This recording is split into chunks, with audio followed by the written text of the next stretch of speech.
그러면 강연을 이어가도록 하겠습니다. 인간의 가장 절실한 욕구는 고독에서 벗어나는 것이다. 이 부분에 대해서 동의하는 학생도 있을 거고 동의하지 않는 학생들도 있나요? 다들 외로움을 느끼죠. 그러니까 선생님은 아직 결혼을 하지 않았어요. 그래서 결혼한 친구들한테 늘, 야, 넌 너무 행복하겠다. 너 심심하지 않지? 막 이렇게 얘기를 하면 네가 몰라서 그래. 남편과 자식이 있는데도 외로운 걸 네가 겪어보지 못해서 그래. 라고 얘기를 하는 걸 들어보면 고독은 인간의 정말 본질적인 문제인 것 같습니다. 자, 왜 우리는 이렇게 고독을 막 이렇게 고독해 막 이러면서 살아야 되는 걸까요?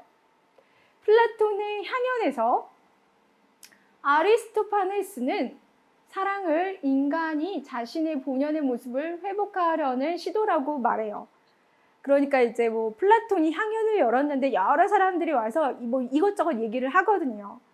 거기에서 이제 아리스토파네스가 얘기를 하는 거죠. 재밌는 얘기를 해주는데 여러분들도 한번 들어본 얘기일 겁니다. 자, 그의 얘기에 따르면 창세에는 3개의 성이 있었대요. 남성, 여성, 양성. 양성이라는 건 남녀의 성이 같이 있는 거예요. 그래서 팔도 4개, 다리도 4개 이렇게 달린 동글동글한 인간이 있었대요. 동글동글한 인간. 그런데 그 인간들은 굉장히 힘도 세고 굉장히 지혜로워. 그래서 제우스 신을 넘봤어요. 제우스가 가지고 있는 그 권력을 넘봤어요. 마치 여러분들 바벨탑처럼 신에게 도전하는 그런 이제 행위를 한 거예요. 그래서 제우스가 다 죽여버릴까 하다가 야, 다 죽이면 굉장히 키포인트 되는 이야기를 하는데 우리를 누가 숭배하지? 우리를 숭배해야 되니까 다 죽일 순 없어 라는 이야기를 합니다. 이게 중요하다고 얘기한 거는 이미 이미 신과 인간의 관계에 대해서 굉장히 오래전부터 사람들은 역시나 관계적 관계 고민하고 생각했다라는 거죠. 그러니까 이것도 역시 마찬가지인 거죠. 사람의 관계에 대해서 고민을 했기 때문에 나온 이야기인 거예요. 그래서 제우스가 그러면 가장 좋은 방법이 있다. 뭐냐면 얘네들이 붙어 있으니까 자기가 무슨 엄청난 힘을 가진 줄 알고 저러나 본데 얘네들을 잘라버려야겠다. 자르면 나를 숭배할 수 있는 인간들도 많아지고 그리고 얘네가 약해지니까 우리의 문제를 해결할 수 있다라고 생각을 한 거예요. 그래서 잘랐어요. 반으로 다 쪽쪽쪽쪽쪽쪽. 그래서 이제 비극이 시작이 되는 거죠. 그리고 제우스가 그렇게 잘라놓고 아폴론한테 야, 내가 잘랐으니까 네가 뒷마무리 좀 잘 해봐 해서 아폴론이 이렇게 자른 걸 고개도 이렇게 앞으로 돌리고 배꼽도 만들어주고 막 이렇게 다듬었어요. 인간을 다듬었어. 그러나 다들 뭔가 부족하죠. 뭔가 반쪽이 다 잘려서 섞여버렸어요. 그래갖고 반쪽이 된 사람은 다른 반쪽을 그리워하고 그 반쪽을 찾아서 한 몸이 되는데 자기의 인생을 소비하게 된다라는 것이 바로 아리스토파네스의 이야기인 거죠. 우리가 외로운 이유는 신이 우리를 반쪽으로 잘랐기 때문입니다. 재밌죠? 재밌는 얘기인데 이 얘기는 종교 쪽에서도 철학 쪽에서도 문학 쪽에서도 굉장히 많이 활용되는 이야기예요. 예컨대 이제 많은 종교가 비슷한 이야기를 합니다. 아담의 뼈에서 뼈를 뽑아서 이제 이불을 만들었다라는 식의 이제 이야기도 비슷한 맥락의 이야기인 거죠. 여하간 우리가 이렇게 외로운 이유는 우리의 반쪽이 근본적으로 사라졌기 때문이고요. 그런 식으로 또 고대 철학자들이 설명을 하고 있는 겁니다. 그래서 우리가 가지고 있는 외로움이라는 건 우리 실존의 조건일 수밖에 없다라고 말을 하는 거죠. 자, 에이리 프롬이라고 여러분 다 알고 있는 철학자죠. 자, 사랑에 대해서 이야기한 정신분석 학자예요. 그리고 사랑의 기술이라는 책을 썼죠.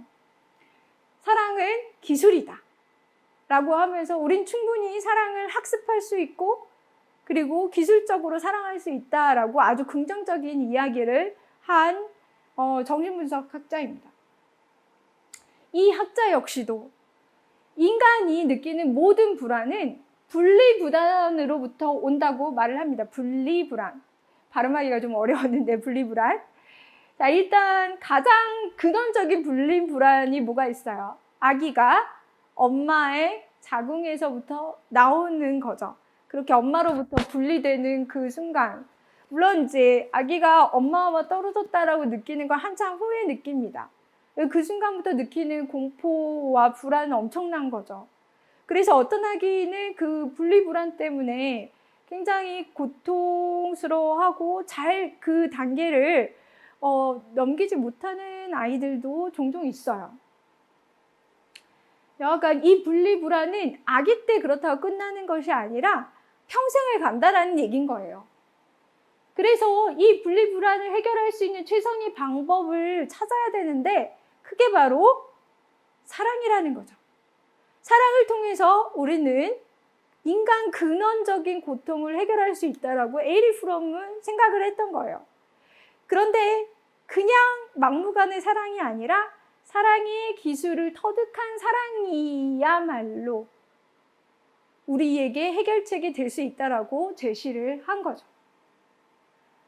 그러면 첫사랑이라는 거는 이미 우리가 기술을 터득하지, 뭘 터득할 수도 있긴 있겠지만 어쨌거나 첫 번째 우리가 이렇게 실험을 해보는 거잖아요. 실제로 실행을 하는 거니까 실패할 수 있는 확률이 아무래도 높겠죠. 자꾸 경험을 해봐야 능숙해지겠죠. 사람은 많이 만나봐야 된다고는 이제 부모님의 말씀은 하나도 틀린 게 없습니다, 여러분. 그러니까 난 너만을 사랑해 라고 하지 말고 여러 사람, 세상에는 정말 많은 사람들이 있어요. 정말 사랑을 필요로 한 사람이 많이 있습니다. 그러니까 친구도 단짝, 나의 평생의 애인 뭐 이렇게 규정 짓지 말고 에이리 프롬이 제시하고 있는 것처럼 사랑의 기술을 터득하여, 그러나 여러분들이 알고 이제 여기서 말하고 있는 사랑의 기술이 무엇인지 일단 알아야겠죠, 여러분. 알고서 다양한 사람들과 관계를 맺을 수 있었으면 좋겠네요. 자, 아리스토텔레스는 이제 시학이라는 책을 통해서 카타르시스라는 얘기를 합니다. 시학 제6장에 이제 비극을, 그 당시에는 비극이 그나마 그나마 괜찮은 장르, 그러니까 이 당시에는 문학이라는 거가 받아들여지지 잘 이렇게 뭐랄까 가치를 인정받지 못했던 시기예요. 그런데 아리스토텔레스가 이제 그래도 문학에 효용 가치가 있어. 문학은 아름답기도 해. 뭐 이런 이야기를 해주거든요. 그래서 6장에서 비극을 논하죠. 근데 비극을 논하면서 비극이라는 것이 그 안에 어떤 공포라든가 연민, 인간의 실존적인 조건을 담고 있는 내용, 이런 걸 갖고 있는데 그것을 보면서 사람들은 카타르시스를 느낄 수 있다라고 얘기를 해요. 그런데 안타깝게도 아리스토텔레스는 이 한마디만 합니다. 그렇기 때문에 카타르시스가 정확하게 어떤 의미인지는 알 수가 없어요. 그러니까 아리스토텔레스가 의도한 그 의미는 뭔지는 우리는 잘 몰라. 그러다 보니까 후대의 학자들이 이제 연구를 해야겠죠. 연구를 해서 이게 뭐 어떤 의도로 얘기를 했지? 라고 밝혀낸 건데, 그래서 어떤 학자는 감정의 정화를 얘기하는 거야 라고 얘기하고, 또 어떤 학자는 감정의 배설을 얘기하는 걸 거야 라고 합니다. 어쨌거나 어떤 문학작품을 통해서 우리 안에 있는 어떤 해결되지 않는 어떤 고통스러운 감정들, 그런 것들, 아니면 감정뿐만 아니, 고통스러운 감정들, 해결할 수 있는 방법 중에 하나가 바로 여기서 얘기하고 있는 카타르시스일 수도 있다라는 거죠. 그러니까 문학, 예술, 이 모든 것들이 우리의 삶의 근본적인 고통을 해결해 줄 수 있는 해결책일 수 있다라고 제시하고 있는 거예요. 그러니까 여러분 지금 우리가 어떻게 살고 있나요? 극단적인 자본주의로 흘러가서 우리가 이제는 더 이상 저는 세상을 아름답게 만들기 위해서 공부합니다. 이렇게 얘기하는 학생들은 점차 줄어들고 있습니다. 저는 정말 이 세상에 길이 남을 아름다운 시를 짓고자 합니다. 없죠. 지금은 굶어 죽지 않을 정도로 돈을 벌고자 공부를 합니다. 그쵸? 저는 무엇을 갖고자 이제 소유의 방식으로 노력을 합니다. 물론 내가 지금 노력하는 건 내 욕망을 이루기 위한 거는 맞아요. 그런데 그 욕망이 이제는 오로지 자기 자신에게만 맞춰지는 게 점차 강해지고 있는 거예요. 이제 더 이상 세계 평화를 위해서 이바지하는 학생들이 없어요. 우리 세계 평화를 위해서 말이라도 이바지 해주면 너무 좋겠는데 여러분 그 꿈을 놓지 마세요. 말이라도 해보는 게 어디예요? 우린 다 압니다.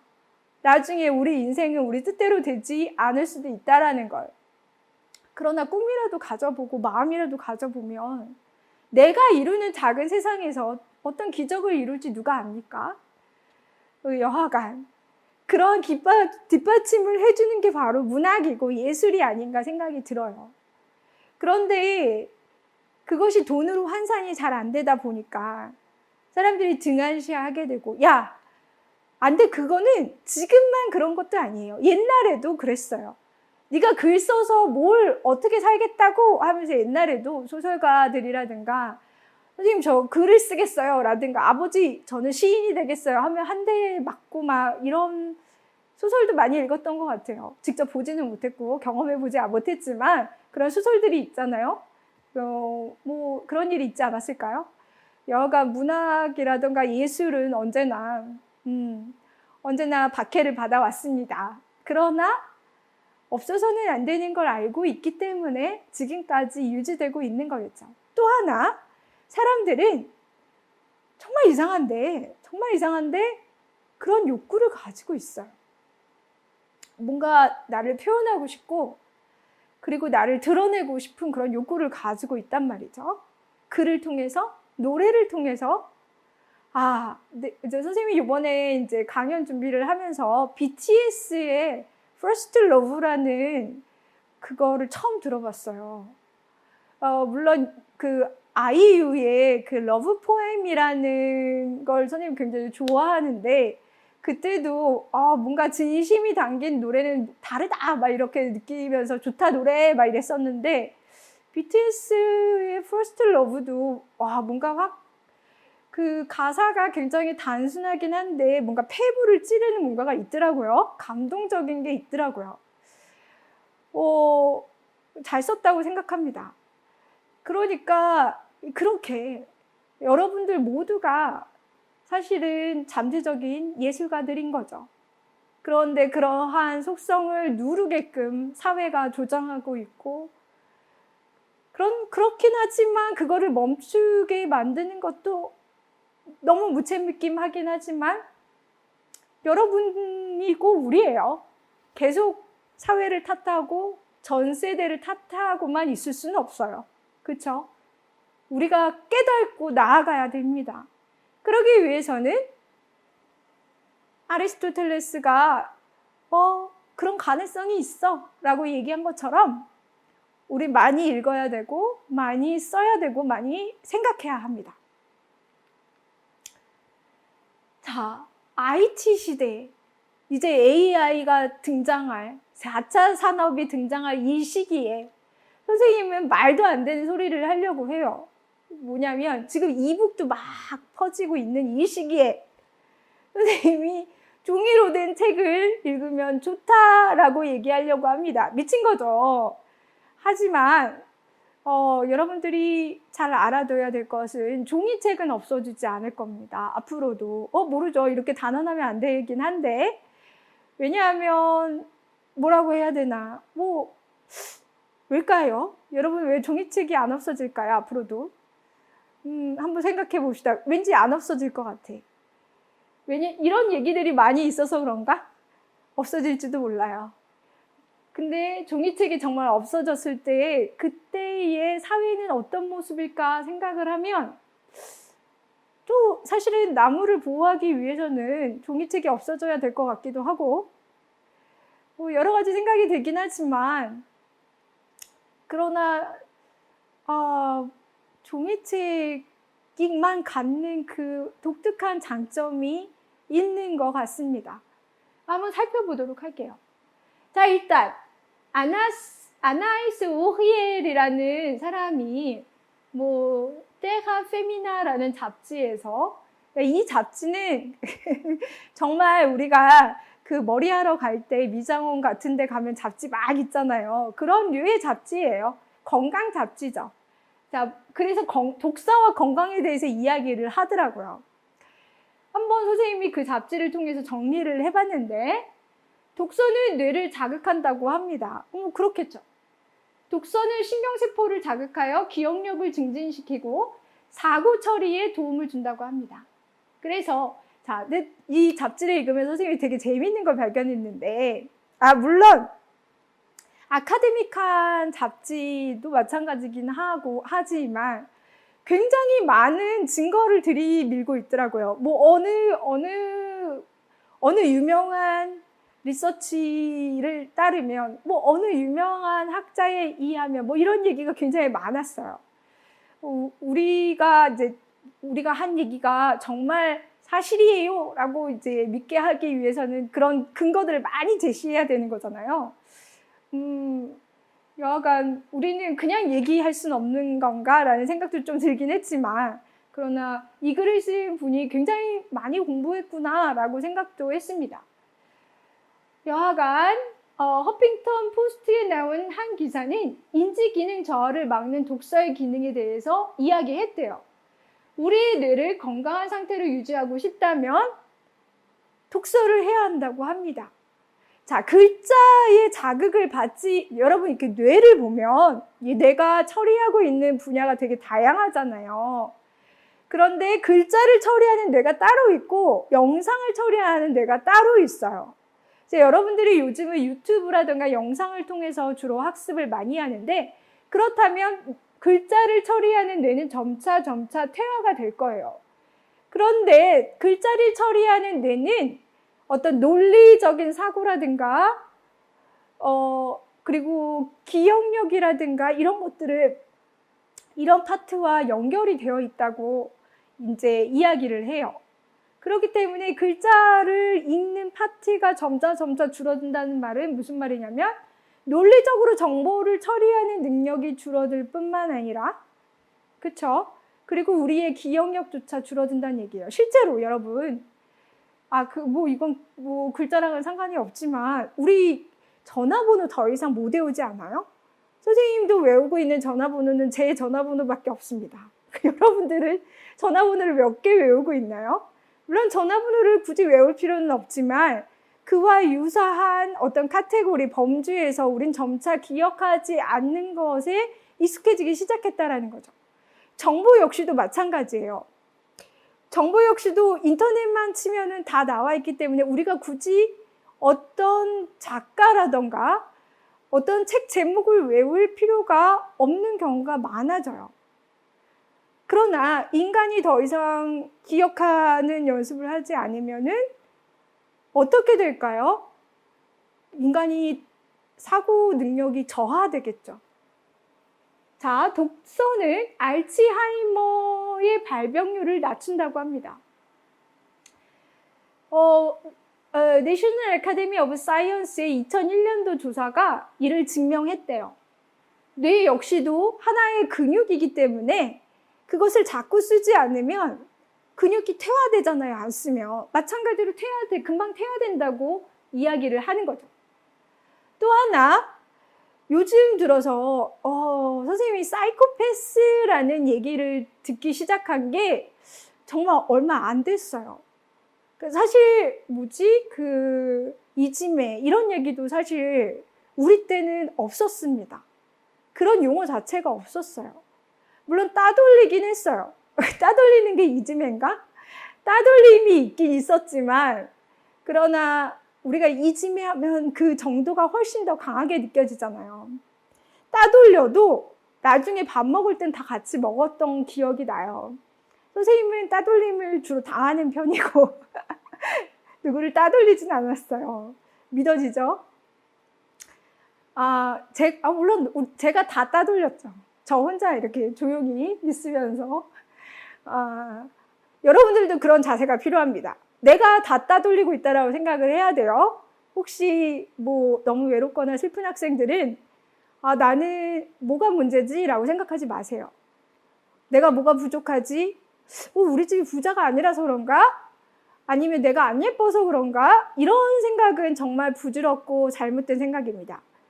내가 그냥 이 세상을 따돌리고 있는 중인 거예요. 자신에 대해서 자신감을 갖는 게 정말 중요합니다. 또 다른 얘기로 빠졌는데 어쨌거나 독서는 감정이입을 할 수 있도록 도와줍니다.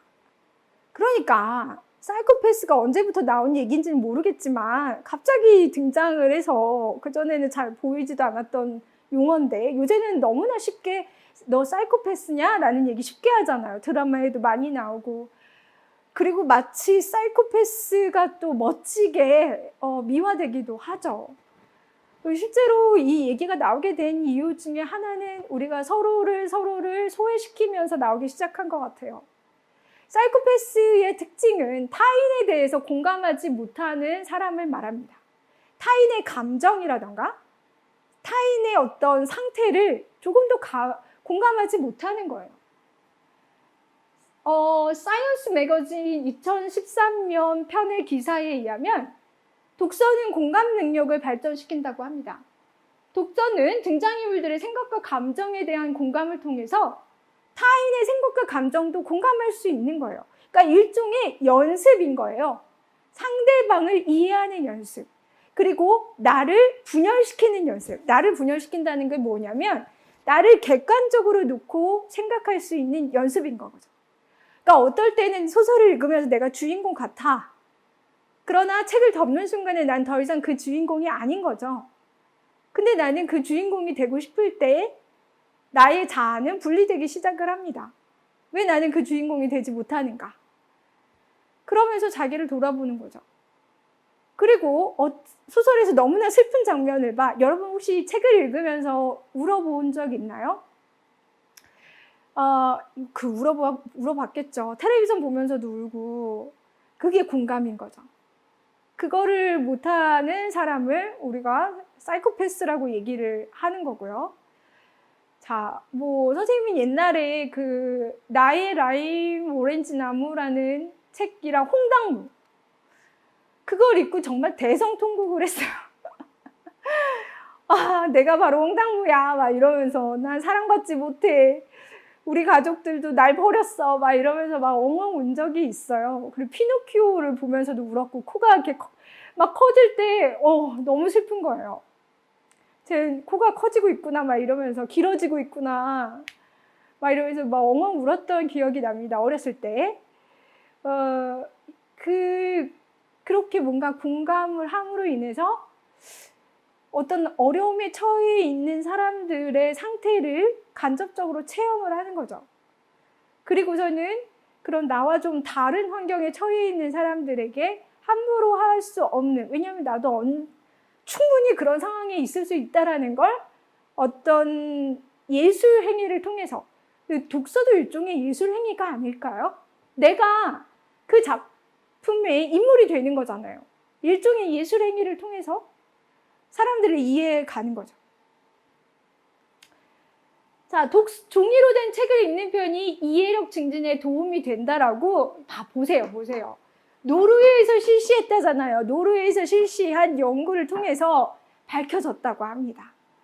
이북보다는 종이로 된 책을 읽었을 때 훨씬 더 책 내용을 잘 이해한다는 거예요.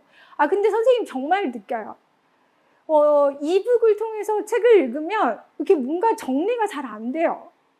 눈도 아프고, 나이가 들어서 그런가? 눈도 아프고 잘 정리가 안 되는데, 종이로 된 책을 읽으면 어느 부분에 그 내용이 나왔는지도 파악이 되고, 어쩌면 습관 때문일 수도 있어요. 선생님은 사실 이북을 읽으면 어디에 그침이 나왔는지를 찾질 못해요.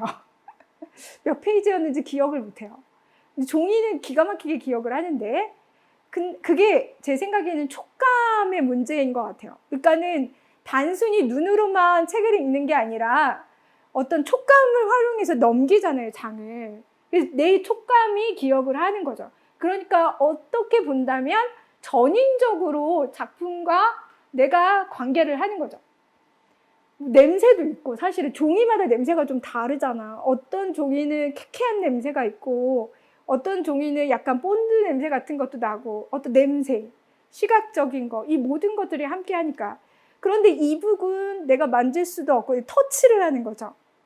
터치만 할 뿐이고, 그리고 냄새도 맡을 수가 없고, 그러다 보니까 기억을 형성하는 데는 단순히 눈만 갖고 기억을 형성하지는 않거든요. 그러니까 기억을 형성하는 내 감각이 줄어들다 보니까, 그러니까 아무래도 읽고 나서 잘 기억을 못하는 건 아닐까 생각을 해봅니다. 그래서 이런 결과가 나온 게 아닐까도 생각을 해보고요. 무조건 이북을 읽으면 안 돼라기보다는 아마도 이 조사 결과도 자세하게 쓸 수는 없으니까 아마 이 노르웨이 연구도 그런 걸 다 참 이렇게 얘기하지 않았을까 추측하는데, 그래요. 그러니까 책이라는 건 그냥 단순한 사물이 아니게 되는 거죠. 그럴 때. 그러니까 관계를, 여러분 인터넷으로, 그러니까 온라인으로 강의하는 거, 실시간 강의, 그러니까 똑같이 실시간 강의인데 대면과 온라인이 다르잖아요. 온라인으로 하면 이해력이 뚝 떨어져요. 그리고 대면으로 했을 때보다. 이유가 뭘까요, 여러분? 마찬가지인 거예요. 우리는 상대방의 그냥 소리만 듣는 걸로 어떤 이해를 하는 게 아니라 상대방의 제스처, 냄새, 표정, 이런 모든 것들이 우리의 커뮤니케이션을 이루는데 너무나 중요한 거죠. 그걸 할 수가 없으니까 온라인으로 하면 아무리 여러 번 설명을 해줘도 잘 이해가 안 되는 거예요. 그리고 설명하는 사람도 흥이 안 나는 거죠. 자, 독서는 스트레스를 줄여준다고 합니다. 이 부분에 내가 과연 동의를 해야 될지는 좀 망설였어요. 독서가 스트레스를 주기도 하죠. 그쵸? 그런데 확실한 건 내가 정말 빠져들면, 책 안으로 빠져들면, 그러면 내가 어디 있는지를 까먹죠. 시간 가는 줄도 모르고요. 신경심리학자 데이비드 루이스는 독서가 음악을 듣거나 차를 마시는 것보다도 더 효과적으로 스트레스를 줄여준다라는 연구 결과를 제시했습니다. 물론 이제 연구 대상 집단 그 표본을 어떻게 측정하느냐에 따라서 다 달라지긴 할 텐데, 확실한 건 유럽 사람들은 아직은 늘 책을 손에 쥐고 다니는 것 같습니다. 굉장히 많이 줄어들긴 했지만, 그 핸드폰이 등장하면서 그렇긴 하지만 아직도 손에 책과 신문을 들고 있는 걸 어렵지 않게 볼 수 있어요. 우리도 지하철 같은 데 보면은 종종 보이죠. 근데 많이 사라졌어요. 그 부분이 좀 안타까운 부분인 것 같아요. 독서는 숙면에 도움을 준다. 이건 모두 다 동의할 겁니다. 그쵸? 교과서를 피는 순간 모두 다 잠에 빠지는 신기한 일이 벌어지고 있잖아요. 독서는 어휘를 향상시키는 데 큰 도움을 준다. 캘리포니아 버클리 대학 연구는 영상 매체보다는 독서를 통해서 더 많은 어휘를 효과적으로 습득할 수 있다고 연구를 통해서 밝혔대요. 그쵸, 여러분. 책의 장르에 따라서 사용하는 어휘가 다 다르고, 영상에서 글자를 다루는 건 한계가 있습니다. 그리고 거의 같은 언어를 사용하죠. 이북의 경우는 이제 다른 걸로 내비두고, 그것도 일종의 독서를 할 수 있는 책이라고 생각을 하고, 그 외에 영상 매체를 이제 비교를 한다면 이제 사용하는 어휘에 한계가 있으니까 아무래도 다르겠죠. 자, 알제리 클레프 대학에서 이제 대학 도서관에서 여기 도서관에 들어가면 그 첫 페이지에 독서의 중요성에 대해서 쫙 써져 있어요. 알제리 학생들도 점차적으로 독서를 하기 힘들어 하나 봅니다. 이런 게 있다라는 건 독서를 안 한다는 얘기죠. 독서는 우울한 일상으로부터의 탈출구다. 그럴 수 있어요. 독서가 습관이 된 사람들은. 그런데 안 그럴 수도 있겠죠. 독서는 글쓰기의 동력이다. 이거는 정말 동의합니다, 여러분. 독서를 하는데 글을 쓰지 않을 수가 없어요. 독서는 글쓰기와 분리되어 있지 않다. 책은 가장 훌륭한 글쓰기 교사다. 또 선생님이 깜짝 놀란 것 중에 하나가 이제 여러분들 영상 세대잖아요. 뭐 이렇게 다 보편화시켜서 얘기하는 건 절대 안 되지만 선생님의 경험만으로 놓고 봤을 때 선생님이 유학을 마치고 딱 돌아와서 학생들의 이제 과제를 채점하는데 너무 깜짝 놀란 거예요. 왜 놀랐냐면 주어와 동사를 호응시키지 못하는 문장이 너무 많은 거예요. 그래서 글이 너무나 논리적이지 않게 흘러갈 뿐만 아니라 그러니까 글쓰기 연습이 잘 되어 있지 않음을 발견했죠. 그 글쓰기 연습이 안 돼 있다라는 거는 독서하지 않았다라는 얘기인데 근데 그거를 여러분들을 탓을 할 수가 없어요. 왜냐하면 여러분들에게는 독서할 시간이 없으니까요. 그러니까 우리의 불안, 우리 사회가 가지고 있는 불안이 오히려 이 사회를 병들게 하는 건 아닌가라는 생각을 해봅니다. 엄마, 아버지들이 가지고 있는 자식에 대한 불안, 내 자식이 좋은 대학에 가지 않고 취직을 안 하면 내 자식의 인생은 망치는 것이 아닌가 막 이런 불안 때문에 막 뭐라도 자꾸 시키려고 하잖아요. 저도 부모가 된다면 그렇게 하고도 남았을 사람입니다. 그걸 뭐라고 할 수는 없는데 그런데 정말 지금 우리가 느끼고 있는 그런 불안의 정도가 정상적이냐는 거죠. 그래서 정말 책을 읽어야 될 시기를 다 놓치고 그 시기에 계속 교과서를 외우고 영어를 공부하고 수학 문제를 풀고 그것이 정말 건강한 것인지 의문이 들어요. 물론 독서 교육을 또 합니다. 논술을 보기 위해서요. 그런 식의 목적을 가진 독서가 재밌을까요? 그쵸? 여러분 저는 또 이게 구시대적인 발상일 것 같은데 만화책이 웹툰으로 교체되는 것도 무척 아쉬워요. 만화책을 이따만씩 빌려놓고 이렇게 넘기면서 뭘 씹으면서 이렇게 물론 웹툰도 클릭하면서 먹으면서 보는 재미가 있긴 하지만 그 두 개 같이 공존하면 너무 좋을 것 같은데 여하간 조금 오늘 강연이 약간 구시대적인 그러한 이야기를 하고 있는 것일 수도 있겠지만 우리가 오늘 다루고 있는 것이 첫사랑인 만큼 첫사랑이라는 건 뭡니까? 과거에 대한 기억이죠. 그 기억을 기반으로 선생님이 이런저런 잔소리를 좀 하고 있습니다. 독서는 휴식을 준다. 독서는 당연히 지식을 제공하겠죠. 그리고 재밌는 이야기인데 중독은 뭐든 나쁘다고 저는 생각합니다. 그렇지만 여기서는 독서는 중독이 되어도 나쁘지 않은 유일한 행위다라고 이야기하고 있네요.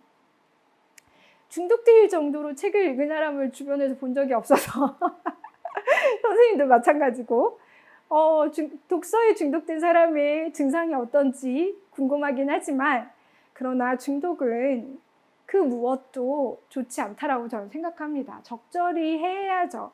삶이 중독이라는 것 자체가 생활이 불가능하다는 얘기인 건데 여하튼 좀 과장되긴 하긴 했지만 그만큼 독서가 우리의 인생과 삶에 중요하다는 것을 이야기하고 있는 거죠. 자, 이제 이렇게 우리가 쫙 얘기를 했어. 왜 우린 책을 읽어야 되고 왜 첫사랑이 중요하고 막 지금까지 막 얘기를 했어요. 그러면 이제 본격적으로 정말 그런가? 우리가 경험할 필요가 있겠죠. 작품을 통해서 정말 그런가? 한번 알아보도록 합시다. 첫사랑. 독일인의 사랑은 프리드리히 막스 밀러라는, 이 사람은 소설가라기보다는 철학가, 특히 문헌학자예요. 문헌학자인데 이 사람이 쓴 유일한 소설이에요. 독일에서 출생했으나 생애의 대부분은 영국에서 보낸 문헌학자이자 동양학 전공자입니다. 19세기의 유럽은 이제 낭만주의라는 그러한 어떤 흐름이 문학계에 혹은 문화계에 형성이 돼요. 낭만주의의 특징 중에 하나는 어떤 외국 문학에 대한 동경이에요. 그래서 외국 문화에 대한, 문학이 아니라 외국 문물, 외국 문화에 대한 동경이에요. 그래서 동양에 대한 관심이 많아지고요. 특히나 인도에 대한 연구가 시작이 됩니다. 그 영향은 문학계에서만 있었던 건 아니었나 봐요. 그래서 이제 특히나 프리드리히 막스 밀러는 인도의 산스크리트어를 전공했어요. 그래서 굉장히 거의 인도 문화에 대한 연구를 하는 그 선구자들 중에 한 명으로 늘 꼽히는 사람입니다. 이 막스 밀러의 아버지가 독일 낭만파 시인 빌헬름 밀러예요. 굉장히 유명한 작가고요. 이 작가의 작품을 통해서 막 이렇게 음악도 작곡하고 그랬습니다. 그리고 독일 하면 낭만주의죠. 그냥 독일 말고 19세기 독일 하면 낭만주의죠. 1857년 이 사람이 자기 이름을 가지고 바로 독일인의 사랑을 출판한 건 아니었어요. 작자 미상으로 출판을 했죠. 그러다가 나중에 이제 밀러 친구가 이게 막 인기를 얻으니까 이거 밀러가 쓴 거예요 라고 얘기를 했어요. 소설 속의 사랑은 작가 막스 밀러와 그의 아내 조지나 그랜펠과의 사랑과 많이 흡사해요. 자, 조지 밀러가 아니라 막스 밀러가 영국으로 갔잖아요. 가서 이제 열심히 공부를 하는 와중에 조지나 그랜펠이라는 여성을 만납니다. 한눈에 반해요. 너무 사랑하고 서로가 서로를 사랑해요. 그런데 문제는 신분의 격차예요. 그러니까는 조지나 그랜펠이 훨씬 더 좋은 가문의 여인인 거예요. 그래서 이제 조지나 그랜펠 아버지가 반대를 하죠. 그래갖고 그 아픔을 작품으로 승화를 시키면서 자기를 위로해 가면서 이제 나름 승승장구를 해요. 열심히 연구를 해서 대학의 교수도 되고 굉장히 큰 성공을 거둡니다. 그리고 막판에 결국은 결혼 허락을 받죠. 그러니까 신분의 차이는 있었으나 그 신분의 차이를 뛰어넘을 만큼 성공을 했기 때문에 결국은 결혼 허락을 받습니다. 이 내용이 그대로 반영된 거는 아니고요. 약간 비슷한 부분이 있어요. 등장인물은, 여기서 등장인물, 그러니까 화자, 나라고만 지칭되는 화자의 이름이 없어요. 그냥 계속 나예요. 이렇게 1인칭인 나로만 서술이 되어 있는 소설이기 때문에 그 나가, 독자는 바로 나가 되는 거죠. 나의 이름이라도 있으면 약간 나랑 분리시킬 수 있는 여지가 있는데 나의 이름이 없어요. 그래서 독자는 그 나가 바로 나가 되는 경험을 하게 되는 겁니다. 나가 있고요. 후작의 딸인 백작 마리아가 있습니다. 그리고 마리아의 담당 의사가 있죠. 그러니까 후작의 딸인 백작, 그러니까 나보다는 훨씬 더, 나는 그냥 그 목사의 아들이에요. 근데 내가 사랑하는 마리아는 후작의 딸인 백작이에요. 그래서 어떤 둘이 관계하는 거를 사람들로부터 저지를 당합니다. 뭐 그런 면에서는 비슷하네요. 자, 회상을 통해 순수한 사랑에 대해서 이야기하고 있는 소설이에요. 정말 뭐라고 해야 되나, 이상적인 사랑을 그리는 소설입니다. 자, 우리나라에서 출판된 독일인의 사랑 표지가 막 아련한 표지죠. 그 조용한 바닷가에 딱 두 사람만 배에 타 있네요. 독일인의 사랑에서 이제 우리가 선생님이 몇 가지 어떤 중요한 핵심을 이렇게 추려봤는데, 먼저 순수한 첫사랑은 기억에 남아있다. 자, 우리가 보게 될 앞으로 이제 여러 작품을 볼 텐데, 그 작품은 전부 다 과거형으로 서술되어 있습니다. 다 회상을 하는 거예요. 왜냐하면 첫사랑은 아까 이제 우리가 계속 얘기했지만 기억에 남는, 기억으로만 존재하는 이상적인 사랑이기 때문이에요. 순수한 첫사랑을 보여주는 구절을 한번 읽어볼까요?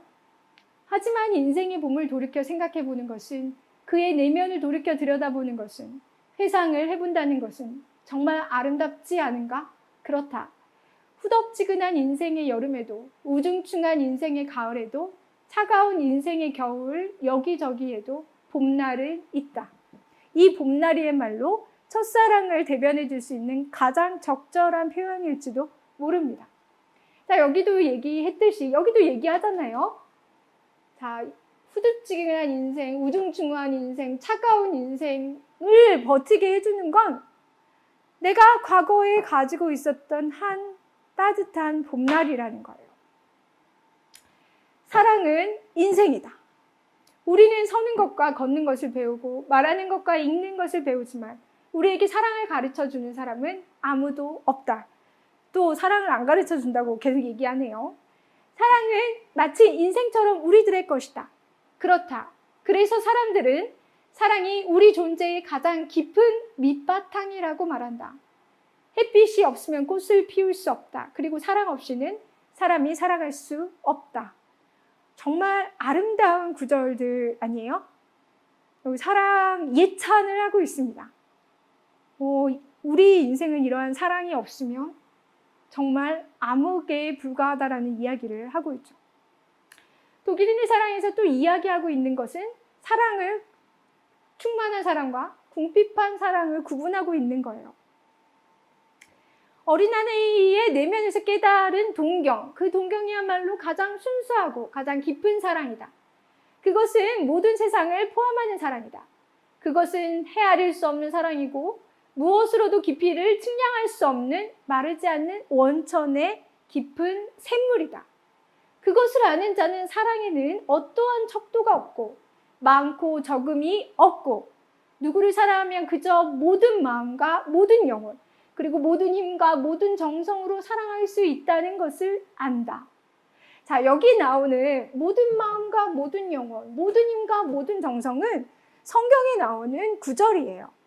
그러니까 신과 관계를 할 때의 기본적인 태도를 말해주는 겁니다.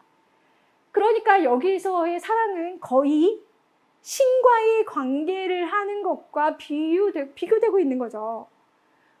완전히 숭고하고 아름답고 신적인 사랑에 거의 근접한 사랑을 이야기하고 있습니다. 그러한 사랑은 충만한 사랑이죠.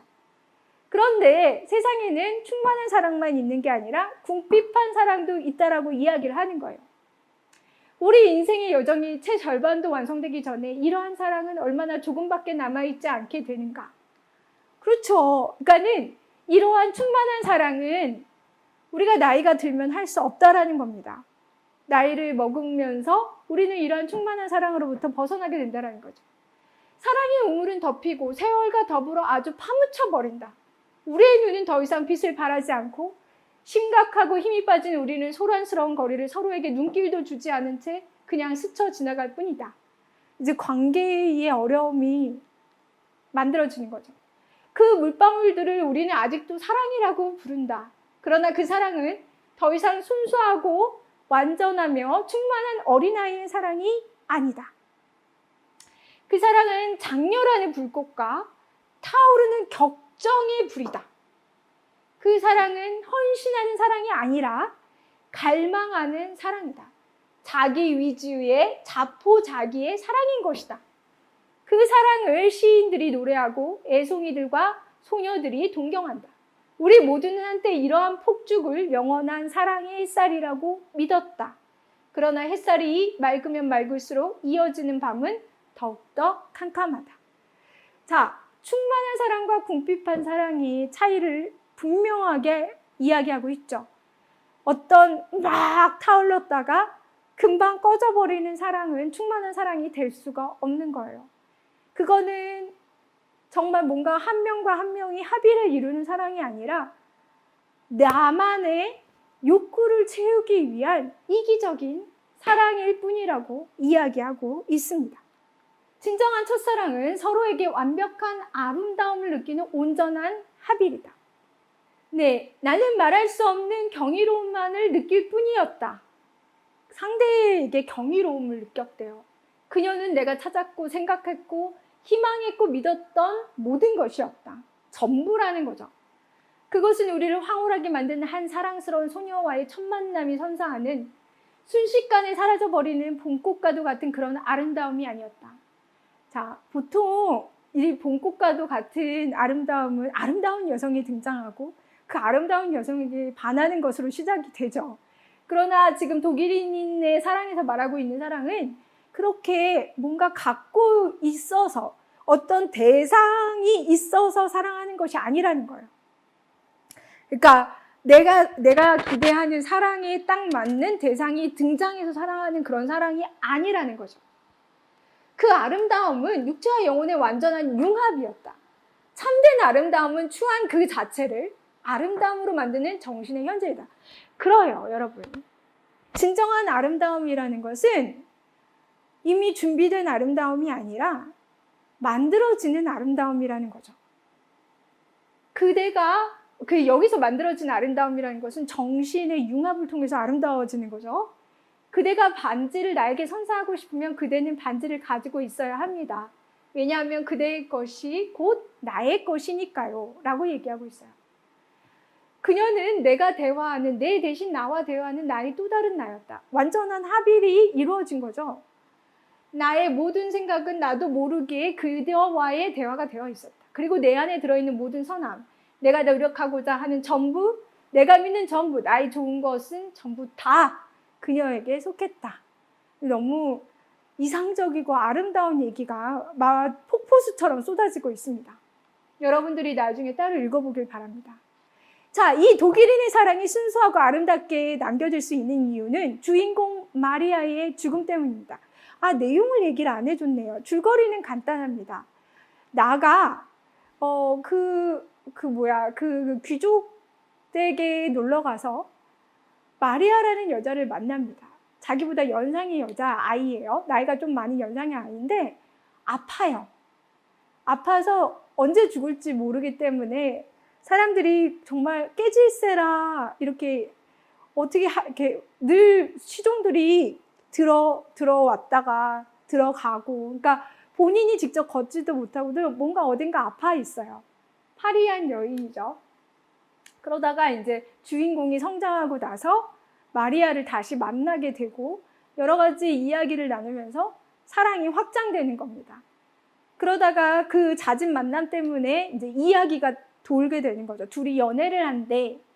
그래서 그렇게 신분 차이가 나는데 그게 가능해? 그래서 서로 헤어지게 되고, 그러다가 이제 마지막에 자신의 욕망을 주체하지 못하고 결국 다시 마리아를 찾아갑니다.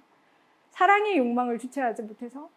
그리고서는 마리아도 자신의 고백을 주죠. 나도 당신을 사랑합니다. 하고 다음날 죽어요. 첫사랑은 죽음으로 불멸하는 사랑이 되는 거죠. 왜냐하면 죽음은 이 사랑을 파괴할 수 없고 단지 정화하고 승화시키며 불별로 만들기 때문입니다. 자, 우리 잘 알고 있는 황순원의 소나기 역시도 그런 순수한 사랑의 요소가 드러납니다.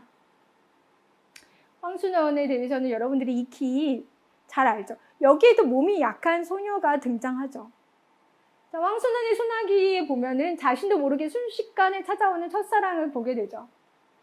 그래서 윤초신의 증손녀 딸이라는 걸 소년이 이제 딱 한눈에 알아보고, 그리고 뭔가 자기 안에서 뭔가 이상한 변화가 일어남을 보죠. 소녀가 기습적으로 던진 조약돌을 주웠는데 그걸 계속 주물고 있고, 그리고 소녀가 없으면 뭔가 허전하고, 온전한 사랑은 하나가 된다. 그러면서 이제 클라이막스는 비가 와갖고 소나기가 내려서 하나가 되는 거죠. 소녀를 업음으로 인해서, 그리고 그 하나의 증표는 소녀의 옷에 남겨진 얼룩으로 나타나죠. 사랑은 주는 겁니다. 이제 독일인의 사랑에서도 사랑은 주는 거라고 계속 이야기를 하는데, 그러다가 소녀가 물속에서 무엇을 하나 집어낸다. 그러니까 휙 던지긴 했어. 그러나 그 조약돌을 던지는 것 자체가 자기의 마음을 주는 거죠.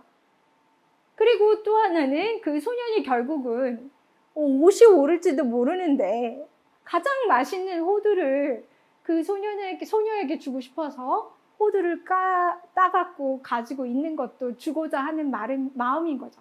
결국은 호두를 주지는 못하죠. 죽음으로 완성되지 못한 첫사랑이 되는 겁니다. 죽음으로 불멸이 된 사랑이 되는 거죠. 글쎄, 죽기 전에 이런 말을 했다지 않아?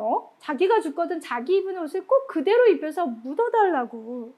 완벽한 사랑의 고백이 이루어진 거고, 물론 실제로 호두를 주지는 않아서 소년의 입장에서는 완성된 사랑은 아닐 수 있으나, 그러나 마지막에 자기가 들은 이 말, 그것도 이제 자는 척 하면서 들은 이 말은 소년의 사랑을 완벽하게 만들어줍니다. 자, 첫사랑을 다시 한번 보도록 하겠습니다. 지금까지 본 첫사랑들은 너무 아름답고 너무 순수한 사랑이었어요. 그런데 여기서의 첫사랑은 좀 다릅니다. 여기에 등장하는 인물은 그렇게 이제 블라디미르 페트로비치라는 주인공과 지나이드 알렉산드로브나 표도르 바실리에치, 참 이름이 길죠, 여러분.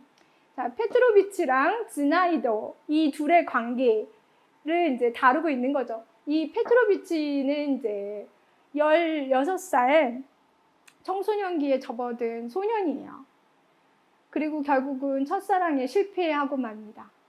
자, 일단 그 소년에게 사랑은 감미로운 첫사랑인 거죠.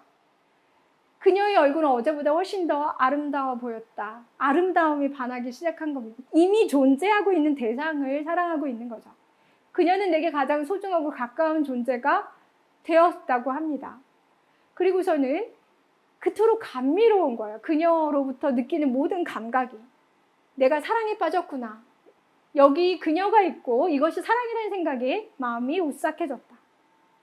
자, 오 경이로운 첫사랑이여, 기쁨이여, 그대는 어디 있는가?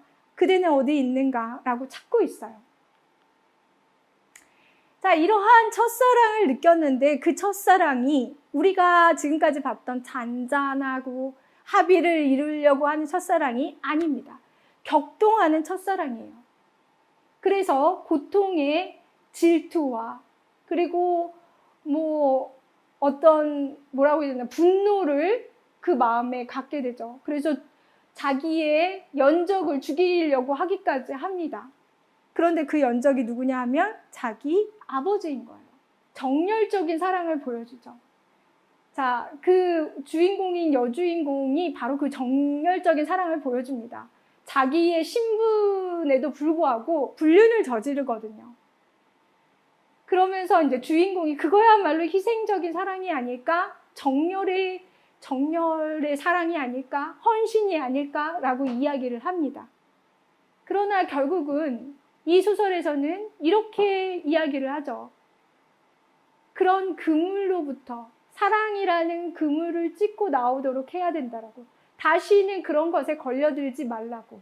그리고 아버지조차도 여자의 사랑을 조심하고 그 행복과 독을 조심해라라고 주인공에게 이야기합니다.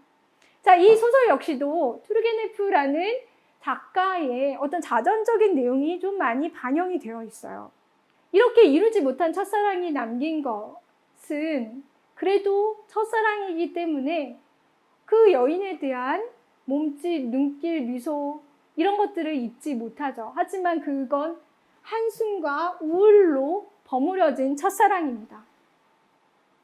그러나 이렇게 아침 레우와 같은 그런 봄날의 첫사랑이 없다라면 이 삶을 살 필요가 있겠는가? 나는 다시 한번 되풀이하고 싶지는 않지만, 그러나 그런 경험이 없다면 난 결코 행복하다고 말하지는 못할 거다라고 조금 더 사랑이 현실적으로 변화된 첫사랑을 보여주고 있습니다. 그러면서 어떤 우리가 막 이렇게 생각했던 숭고하고 절대적이고 아름다운 첫사랑은 존재하지 않을지도 모른다라는, 그것은 그냥 기억에 남아있고 우리가 가졌던 아름다움은 열정의 한 조각에 불과하지는 않은가라는 질문을 던지고 있죠. 베케트의 첫사랑은 더 심각합니다. 더 회의적이죠. 사랑은 자신을 잃는 것이다. 그래서 사랑은 추방이다. 너무 대단하지 않습니까? 아주 처음부터 강하게 쐐기를 받고 나갑니다.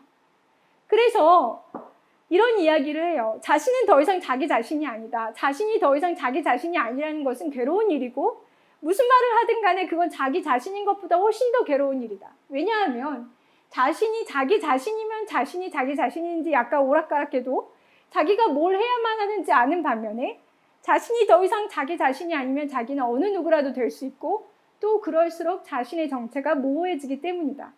우리가 사랑이라고 부르는 것은 고향에서 때때로 보내오는 그림 엽서나 받아보는 그런 추방이다. 여러분, 너무 삭막하게 이야기하는 것 같지 않아요? 그리고 이전에 나와 있던 소설들과 확실히 문체적으로나 어떤 사랑을 접근하는 방식이나 아주 다른 것을 알 수 있습니다. 어떤 학생은 이게 더 취향에 맞을 수 있어요. 맞아 막 이럴 수 있어요. 사랑은 하나의 합일이기 때문에 이게 되게 우리는 합일 너무 좋아 이렇게 얘기하는데, 또 다른 관점으로도 이렇게 볼 수 있는 건 거죠.